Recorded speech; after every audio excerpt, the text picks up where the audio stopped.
Have you ever wondered what it was like to be a kid again? I'm not asking that as a trick question, nor is this some opportunity for me to say, lol, you want to be a baby? I'm asking this as a genuine question. What would it like to be a kid again? This is a question I tend to ask myself from time to time, especially as a 22-year-old having to deal with a lot of the shittiest problems that life in the world tends to throw at people around my age. With so much shit that goes on in the world, with so much that we're constantly worrying about and struggling to accomplish, whether it pertains to work, school, or even something as simple as whether you'll have enough to pay rent, there's always something that people my age have to fucking worry about. And the common thing we tend to hear are things like, quote, you'll get used to it, or quote, that's just life. We tend to get cynical, stressed, and even depressed because of these things that are classified as, quote, a part of adulthood. And yet, despite all the shittiness that comes with adulthood, these are still things that we not only accept, but strangely look forward to. Like, think back when you were a little kid. How many times have you been told to grow up or to stop acting like a kid? How many times have we constantly desired to grow up and be adults so that we can do whatever cool shit we thought was cool when we were younger, only to find out that the shit that we thought was cool really wasn't? It's why us young adults, us Gen Zers as we're labeled these days, really just fucking hate ourselves. It's why the highest number of symptoms of depression is those who fall in the age range of 18 to 29. It's why we reach a certain point in our lives where we feel nostalgic for our childhood, why we long for a time where we didn't have to bear such responsibility, such cynicism and disappointment. And in my opinion, there's no other person that understands this mentality outside of my age group better than a man 70 years my senior. This guy. I think Hayao Miyazaki has always been a kid at heart. According to Miyazaki, quote, I want people to have fun. That's my motivation. If I can entertain people, maybe I deserve to exist. While Miyazaki has never been shy about sharing his beliefs and philosophy in his films, at the end of the day, all that really matters to Miyazaki is one question. Did you have fun? The reason why he's so obsessed with perfectionism is not because he's some pretentious artistic douchebag. It's because he wants to create a detailed and inviting world that his audience can escape to, a world with characters so likable and heartwarming that if we could, jump into the movie itself and spend a day or two with these characters. At the end of the day, his films have always been about escapism, about capturing childlike wonder and imagination, about re-experiencing moments from your childhood that seem almost foreign to you now as an adult. And I think no other film has captured this spirit better than his 1988 masterpiece, My Neighbor Totoro. Now, while there's certainly a lot to interpret about My Neighbor Totoro, at its core, this is a film about the beauty and magic of childhood. To Miyazaki, a sense of childlike wonder and imagination is quite possibly one of the most powerful emotions that a child may have. It not only fuels their sense of creativity, it not only drives their curiosity about the world, but it can also shield them from the more mundane and even scary aspects of adulthood and the world as a whole. Childhood is something that we should celebrate because no matter what, it gave us something to be excited about, regardless of how silly it may be. It's what makes childhood so sweet in the first place, and it's ultimately why we as adults are so nostalgic for it.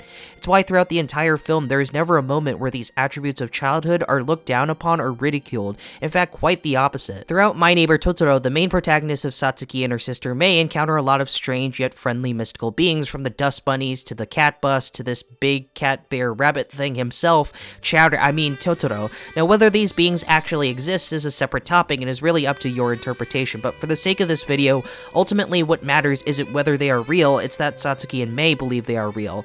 To them, Totoro, the cat bus, all the shenanigans that they're up to is just as real to them as their father or their nanny. In most conventional Western animated films with a similar premise, the plot usually results in the parents just either ignoring the kids or telling them that it's just their imagination or that they're seeing things or some bullshit like that.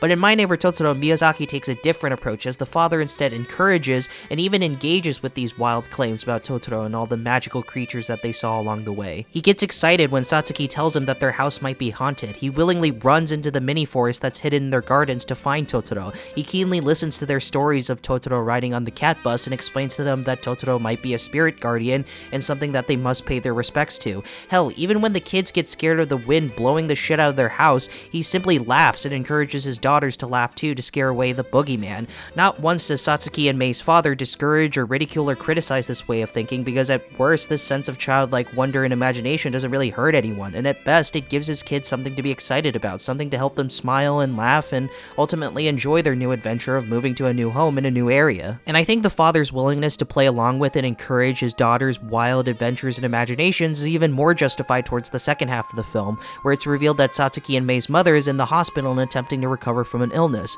The film doesn't really go in depth about what this illness is or how it's affecting her, because ultimately that doesn't matter. What matters is that the girls have a mother that is not feeling well, and at one point they become frightened because they're not entirely sure if their mother is going to be okay at the end. It's why Miyazaki so fiercely defends this aspect of childhood, because when something as tragic and serious as a sick family member is present, why in the fuck would you want to remind a child of that serious subject matter?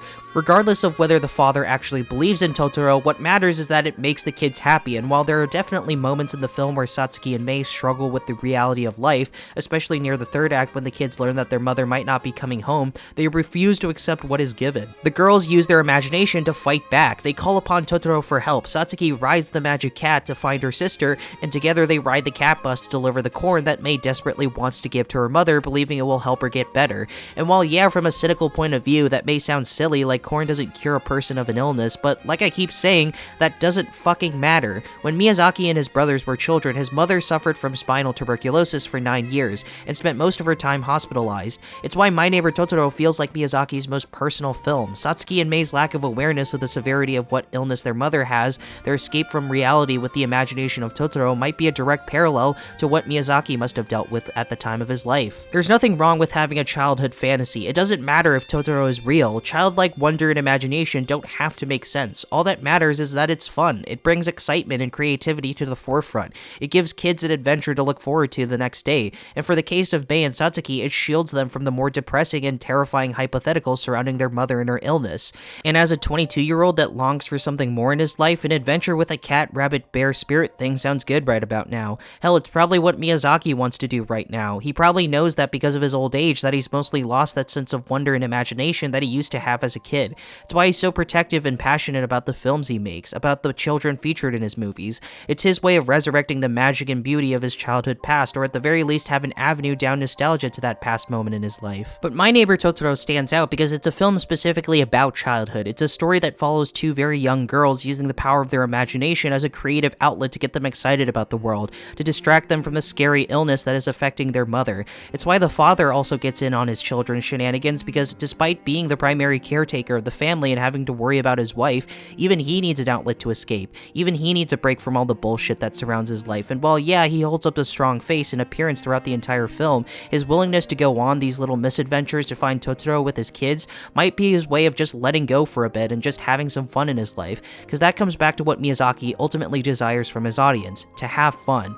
According to Miyazaki, he wanted to create a, quote, delightful, wonderful film that entertains and touches its viewers but stays with them long after they have left the theaters, and I think he accomplished exactly that with My Neighbor Totoro. While the main takeaway for kids is Totoro and how cute and fluffy and fucking awesome he is, adults take away what Totoro represents: the spirit, the beauty, the magic, and everything else that is amazing about childhood. Childhood isn't something that we should grow out of, it's something that we should try to maintain. According to Miyazaki, quote, I wanted to convey the message to children that this life is worth living, and if children can take away that message, then so can you.